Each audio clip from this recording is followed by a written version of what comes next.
ಸರ್ಕಾರ ಮಾಡಿದ ತಪ್ಪನ್ನ ಮುಚ್ಚಾಕೋದಕ್ಕೆ ಪೊಲೀಸ್ ಆಯುಕ್ತರು ಸೇರಿದಂತೆ ಪೊಲೀಸ್ ಅಧಿಕಾರಿಗಳನ್ನು ತಲೆದಂಡ ಕೊಡಲಾಗಿದೆ ಅಂತ ಹೇಳಕ್ಕೆ ಇದು ಬಿಜೆಪಿಯವರು ಹೇಳೋ ಮಾತಿದು. ಸತ್ಯ ಏನು? ಸರ್ಕಾರ ಏನು ಈ ಒಂದು ಅವಘಡ ನಡೆದಿದೆ, ಅವಘಡಕ್ಕೆ ಏನು ತಕ್ಷಣದಲ್ಲಿ ನಿರ್ಣಯ ತಗೊಳ್ಬೇಕೋ ಆ ನಿರ್ಣಯ ತೆಗೆದುಕೊಂಡಿದ್ದೇವೆ. ಕೇವಲ ಪೊಲೀಸ್ ಅಧಿಕಾರಿಗಳನ್ನು ನಾವು ಹೊಣೆ ಮಾಡಿಲ್ಲ. ಯಾರು ಹೇಳಿದ್ರೆ ನಿಮಗೆ ಪೊಲೀಸ್ ಅಧಿಕಾರಿಗಳನ್ನ ಅಷ್ಟೇ ಹೊಣೆ ಮಾಡಿದ್ವಿ ಅಂತೇಳಿ? RCB ಮುಖ್ಯಸ್ಥರನ್ನು ಕಾನೂನು ಕ್ರಮ ಅಲ್ಲದೆ ಅರೆಸ್ಟ್ ಮಾಡಬೇಕು ಅಂತ ಸೂಚನೆ ಕೊಟ್ಟಿದ್ದೇವೆ. ಆ ಕ್ರಿಕೆಟ್ ಅಸೋಸಿಯೇಷನ್ ಅವರು KSC ಇದ್ದಾರೆ, ಅವ್ರ ಮೇಲೆ ತಕ್ಷಣ ಕ್ರಮ ಮಾಡಬೇಕು ಅಂತ ಹೇಳಿದ್ವಿ. ಅದೇನು ಇವೆಂಟ್ ಮ್ಯಾನೇಜರ್ಸ್ ಇದ್ರಲ್ಲ ಅವರು DNA ಅವ್ರ ಮೇಲೆ ತಕ್ಷಣ ಕ್ರಮ ಜರುಗಿಸಬೇಕು, ಅವ್ರನ್ನ ಬಂಧಿಸ್ರಿ ಅಂತೇಳಿ ಹೇಳಿದ್ದೇವೆ.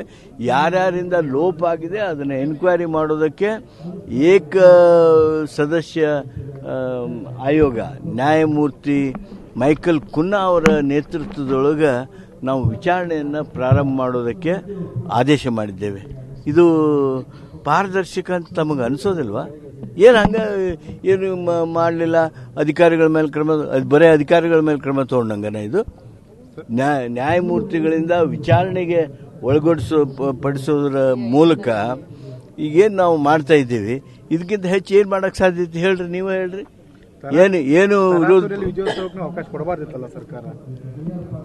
ಅದೇ ವಿಜಯೋತ್ಸವಕ್ಕೆ ಅವಕಾಶ ಕೊಟ್ಟಿಲ್ವೋ ಅದು ನ್ಯಾಯಮೂರ್ತಿಗಳು ತನಿಖೆ ಮಾಡಿ ಹೇಳ್ತಾರೆ. ಮುಂಬೈಯಲ್ಲಿ ಈ ರೀತಿ ವಿಜಯೋತ್ಸವ ಮಾಡೋದು ಆಗೋದಿಲ್ಲ, ಬೆಂಗಳೂರಲ್ಲಿ ಫಸ್ಟ್ ಟೈಮ್ ಆಯಿತು ಅನ್ನೋದನ್ನ ತುಲನೆ ಮಾಡಿ ಮಾತಾಡ್ತಾ ಇದ್ದಾರೆ ಸರ್. ನೋಡಿ, ಮುಂಬೈದಲ್ಲಿ ಆಯಿತು, ಹೈದರಾಬಾದಲ್ಲೇ ಆಯಿತು, ಕಲ್ಕತ್ತಾದಲ್ಲಿ ಆಯಿತು. ಇವನ್ನ ನಾವು ಹೋಲಿಕೆ ಮಾಡಿ ನೋಡೋದಿಲ್ಲ. ನಮ್ಮ ಬೆಂಗಳೂರೊಳಗೆ ಆಗಲೇಬಾರ್ದಾಗಿತ್ತು. ಯಾಕಾಯಿತು ಅನ್ನೋದು ನಮಗೂ ಇವತ್ತು ಅಚ್ಚರಿಯಾಗಿದೆ. ಆದರೆ ನ್ಯಾಯಮೂರ್ತಿಗಳು ಈಗ ಅದರ ವಿಚಾರಣೆ ಪ್ರಾರಂಭ ಮಾಡಿರೋದ್ರಿಂದ ಮಂತ್ರಿಗಳಾಗಿ ನಾವು ಆ ಘಟನೆ ಬಗ್ಗೆ ಯಾವುದೇ ರೀತಿಯಾಗಿರ್ತಕ್ಕಂಥ ವಿವರ ಅಥವಾ ವಿಶ್ಲೇಷಣೆ ಮಾಡೋದಿಲ್ಲ. ರಾಮಲಿಂಗಾರೆಡ್ಡಿ ಸರ್ ಹೇಳಿದರು ಇಂಟೆಲಿಜೆನ್ಸ್ ಫೇಲ್ಯೂರ್ ಆಗಿದೆ ಅಂತ ಹೇಳಿದರು. ಅನುಭವಸ್ಥರವರು ಅವ್ರಿಗೆ ಗೊತ್ತಿರಬಹುದು, ಆದರೆ ನನಗೆ ಅದರ ಬಗ್ಗೆ ಮಾಹಿತಿ ಇಲ್ಲ. DCM ರಾಜೀನಾಮೆ ಕೊಡಬೇಕಂತ ಬಿಜೆಪಿಯಿಂದ ಒತ್ತಾಯ ಮಾಡ್ತಾ ಇದ್ದಾರೆ. ಎದಕ್ಕೆ ಅಲ್ಲ ರೀ, CM ಅವರು ತಕ್ಷಣ ಮಾಹಿತಿ ಬಂದ ಕೂಡಲೇ ದವಾಖಾನೆಗೆ ಹೋದರು. ನಮ್ಮ DCM ಅವರು ಸತ್ತು ಹೋಗಿದ್ದಾರೆ ಅಂತ ಅಂದ್ಕೂಡಲೇ ಅಲ್ಲಿ ಧಾವಿಸಿ ಯಾವುದೂ ಶಿಷ್ಟಾಚಾರ ನೋಡಲ್ದಂಗೆ, ಯಾವುದೇ ರೀತಿಯಾಗಿ ಸೆಕ್ಯೂರಿಟಿ ಏನಾದೀತು ಅನ್ನೋದನ್ನು ಗಮನಿಸ್ದಂಗೆ ಆ ಧಾವಿಸಿ ಆ ಸಾವು ಕಂಡಂಥ ಯುವಕರ ಮಧ್ಯದಲ್ಲಿ ಹೋಗಿ ನಿಂತಿರಲ್ಲ, ಅದು ಭಾಳ ನೋವು ನಿಮಗೆ.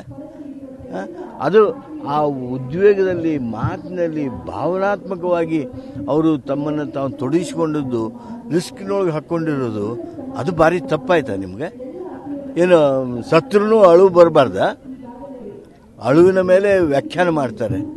ಸತ್ತಾಗ ಅಳುವು ಬರದೆ ಹೋದಂಥ ವ್ಯಕ್ತಿ ಅಥವಾ ಅದರ ಮೇಲೆ ವ್ಯಾಖ್ಯಾನ ಮಾಡ್ತಕ್ಕಂಥವ್ರು, ಅವರು ರಾಜಕೀಯದಲ್ಲಿ ಅವ್ರಿಗೆ ಏನು ಅನ್ಬೇಕೋ ಗೊತ್ತಿಲ್ಲ. ಆದರೆ ಯಾವುದೇ ನಾಯಕರು, ಯಾವುದೇ ರಾಜಕಾರಣಿಗಳು ಆ ರೀತಿ ಈಗೇನು DCM ಅವ್ರನ್ನ ಖಂಡಿಸುವಂಥ ಅಥವಾ ಟೀಕಿಸುವಂಥ ಪ್ರಯತ್ನ ಮಾಡ್ತಾ ಇದ್ದಾರೆ. ಅದು ನಾಚಿಕೆಗೇಡ್ತಾರೆ, ಸ್ಪಷ್ಟವಾಗಿ ಕಾಣ್ತಾ ಇದೆ. ಆದರೆ ನಾವು ಇದನ್ನು ರಾಜಕೀಯವಾಗಿ ಬಳಸ್ಕೊಳ್ಬಾರ್ದು. ಇದು ಆಗಿರ್ತಕ್ಕಂಥ ನೋವಿಗೆ ನಾವು ವ್ಯಥೆ ಪಡಬೇಕು. ಹಾಗೂ ಯಾರು ಇದನ್ನು ತಪ್ಪು ಮಾಡಿದ್ದಾರೆ, ಆ ತಪ್ಪು ಮಾಡಿದವ್ರಿಗೆ ಶಿಕ್ಷೆ ಮಾಡೋದಕ್ಕೆ ಏನು ಹೆಜ್ಜೆಗಳನ್ನು ಇಡಬೇಕು ಆ ಹೆಜ್ಜೆಗಳನ್ನು ಸರ್ಕಾರ ಇಡ್ತದೆ. ಓಕೆ.